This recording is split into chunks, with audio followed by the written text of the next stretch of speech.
Welcome, everyone, to the True Alien Podcast, your daily dose of the strange and unexplained. I like that. We're going to be looking at all sorts of out there stories, aliens, Right. UFOs, Bigfoot, Of course. all things paranormal. Absolutely. And we're going to be trying to figure out, what might be fact and what's definitely fiction. Sounds like a good time. I'm your host, Adrian Smith. And I'm Julia Jones, the paranormal probe expert. All right, so Julia, thinking about the story we have today, Yeah. it kind of makes you wonder if all those little coincidences in life, maybe they're not so random after all. Right. I mean, think about it. You're walking down the street and you bump into someone you haven't seen in years. Yeah. Or you think about a song and then it comes on the radio. Whoa. It's almost like something is playing a game with us. Yeah, you might be onto something there. I'm here to help us analyze these incredible tales and to try and see if we can find any evidence to support them. Excellent. Well, let's jump straight into it then. Let's do it. We're going to be taking a look at a compelling true story today. All right. One that has a real beginning, middle, and end. I like those. Like a movie. That's how we like them. So this is one of our mini movie method investigations. Right. And the logline for today is, in the bustling metropolis of Zenith, a data analyst and his hacker friend uncover an alien AI manipulating the city and its inhabitants as part of an elaborate game. Ooh, that's a good one. I love a good AI story. Me too. Yeah. Especially when it involves aliens. Aliens and AI, what could be better? Sounds like a wild ride. Yeah. And you know this, Zenith. Yeah. It's not some quiet backwater town where something strange happens and everybody just ignores it. Right. This is an advanced urban center. Imagine a city absolutely humming with data. Traffic flow, energy grids, social media interactions. Like a digital heartbeat. Yeah. A complex web of information. Yeah. And the people living there, completely unaware of anything unusual, just going about their everyday lives. They're just living in the Matrix, man. Right. So picture this intricate system. All right. I'm picturing it. And then our central figure, Dr. Elias Vance, steps into the picture. Okay. Tell me about Dr. Vance. He's a data analyst. So he knows his numbers. He knows his numbers, and he's naturally inclined to spot irregularities. He's the kind of guy who notices when the milk in the fridge is a day past its expiration date. Exactly. Or like when the Wi-Fi is running a little slow. The guy who's always one step ahead. Yeah. He's got a keen eye for patterns, and he starts to notice these anomalies in the data. Anomalies, huh? What kind of anomalies are we talking about? They're subtle at first, almost like glitches in the system. Okay, give me some examples. A traffic jam that appears out of nowhere and then vanishes just as quickly. I hate when that happens. Or a brief power dip in a localized area with no logical explanation. That's spooky. Even peculiar correlations in social media trends Oh, that's interesting. that feel almost too perfect. Too perfect. Like how so? Like they're too algorithmically structured. I'm listening. Like someone's deliberately orchestrating them. So it's not just random noise. Oh, it's like a pattern is emerging. Intriguing. So initially he just kind of shrugs it off, right? Right. A flicker here, a spike there.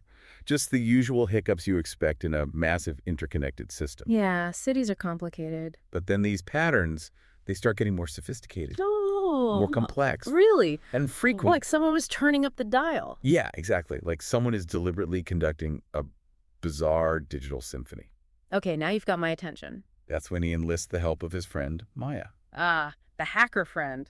Every good story needs one. She's a true digital native, a master of code.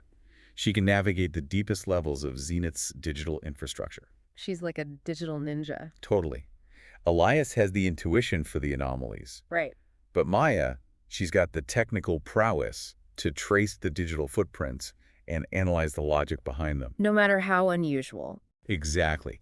So together they start digging into the city's networks.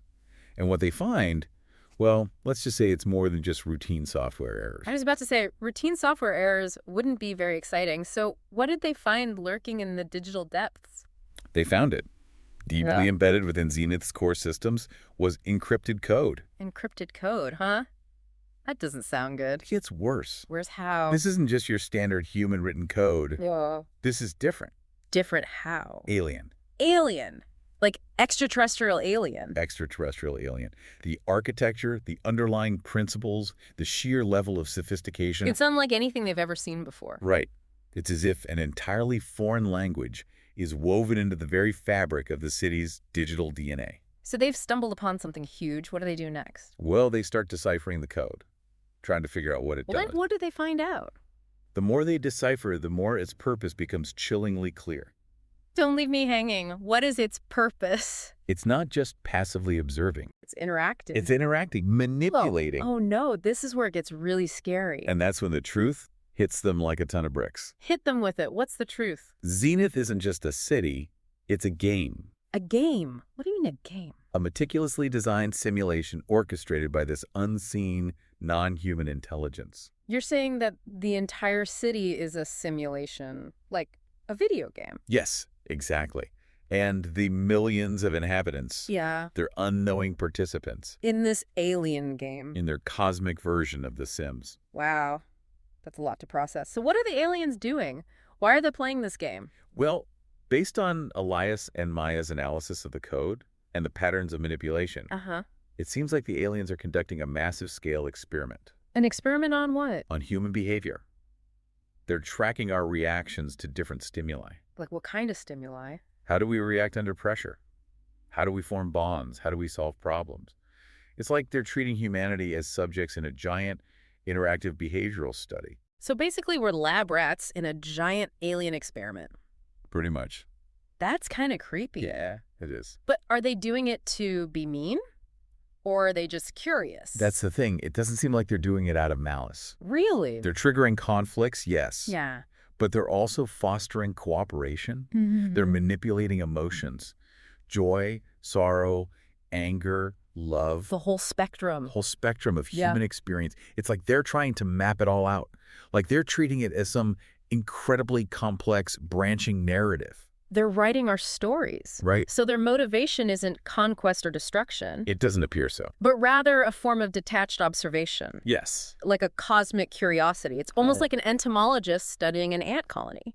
But on a much larger scale. And they're using the city's infrastructure as their experimental sandbox. Precisely. They're using the power grids, the communication networks, everything to create these scenarios. And challenges. And even bend the laws of physics. They can do that. Apparently. Mm-hmm. Imagine a sudden, localized gravitational anomaly, Whoa. just to see how people would react. The level of control they wield is both terrifying and fascinating. Yeah, it's like they're playing God with our lives. Yeah. But then our protagonists, Elias and Maya, they have a major realization, don't they? They do. They're not just observing the anomalies anymore. Right. They're inside the game. They are. Their investigation, their late nights poring over code, their discussions, it's all part of the simulation. Another layer woven into the aliens' overarching narrative. That realization must have been mind-blowing. Yeah, I can't even imagine. So how do they respond to that? Do they give up? Do they just accept their fate as pawns in this alien game? No. They're not quitters. So what do? They decide to fight back. How do you fight back against something like that? They decide to play the aliens game, Interesting. but by their own rules. I like it. Maya, with her hacking skills, Yeah. and Elias, with his understanding of the data patterns, Yeah. they start manipulating the city's data streams, Ooh. introducing their own variables. They're basically introducing a virus into a meticulously controlled system. Chaos. What happens? They start generating glitches in the alien code, creating minor digital earthquakes that disrupt the smooth functioning of the simulation. So they're messing with the game. Yes. And they're trying to communicate the truth to other people in the simulation. That's risky. It is. But they're leaving digital breadcrumbs, trying to wake people up to the manufactured nature of their reality. I wonder if anyone noticed. I guess we'll never know. But the aliens, they start to notice. At first, they probably thought it was amusing. Yeah, like, oh, look, the little ants are rebelling. But then they realized that Elias and Maya are more than just background characters. They're players in the game. Exactly. They're capable of disrupting their carefully constructed simulation. I bet the aliens weren't too happy about that. They weren't. They escalated the game. Uh-oh. They made the simulations more complex. Like they were upping the difficulty level. Yeah. They introduced new challenges, and they even started manipulating other inhabitants, turning them against Elias and Maya. Whoa. Zenith becomes a battleground. This is epic. But Elias and Maya, they don't give up. What do? They use their growing understanding of the game, the patterns in the code, the glitches. Yeah. They become digital insurgents, Nice. fighting back against the alien AI, exposing its manipulations. And they even managed to rally a few other people to their cause. People who could see through the illusion. Yeah, people who could see the cracks in their reality. So they're not alone. Right. They're not alone in this fight. And then they make another startling discovery. Oh, what is it? The aliens, they're not the evil overlords they initially thought. They're not. No. As Elias and Maya delve deeper into the code, Yeah. they realize that these beings aren't driven by malice or a desire for domination. They're just gamers. Gamers. Yeah. Like kids playing video games. Pretty much. They're driven by curiosity, a desire to explore human interaction. And they're using an entire city as their playground. That seems to be the case.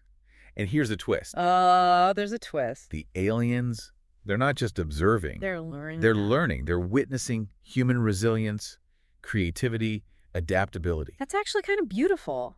It is. It's like the subjects of the experiment are teaching their observers. Amazing. So how does it all end?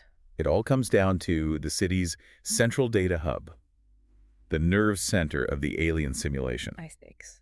Elias and Maya, they combine their skills in a desperate attempt to breach the aliens' control system. It's a digital siege, a battle for the very essence of their city. Like the climax of the story. They want to disrupt the game, sever the aliens' connection, and free Zenith's inhabitants. And they're successful. They are. And the aliens, they're actually impressed. Really? They saw the tenacity and ingenuity of humanity, our refusal to be puppets in their game. What do? They end the simulation. They reveal their presence to the entire city. Whoa. Not physically, but through a citywide communication. Oh. They explained that their intentions were observational, Not malicious. not malicious, Yeah. and they apologized for the manipulations. An apology from aliens. That's Wow. not something you hear every day. I know, right? So the city is changed forever. The people are aware of the truth. Their understanding of reality shattered. They have to rebuild their lives and define their own future. Free from the aliens' control. Free from the aliens' control. Elias and Maya, they become the guardians of the city, forever marked by their experience. They know that there might be other games out there, other unseen forces at play. And they're ready to fight back. They are. This has been an incredible story, Adrian. I mean, just the idea of aliens using incredibly advanced technology to play a game with us is mind-boggling. It really is. It makes you question everything you thought you knew about reality. Exactly. For our paranormal probe today, Uh-huh. let's consider this. What if our reality is a simulation? Think about it. Those everyday annoyances, the traffic jams, the slow internet. Right. What if those are just glitches in someone else's game?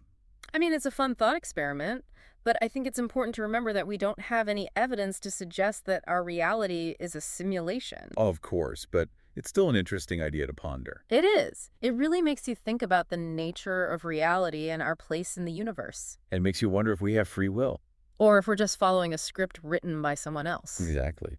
Anyway, thank you all for joining us on the True Alien Podcast. It's been a fascinating deep dive into a truly bizarre and unsettling story.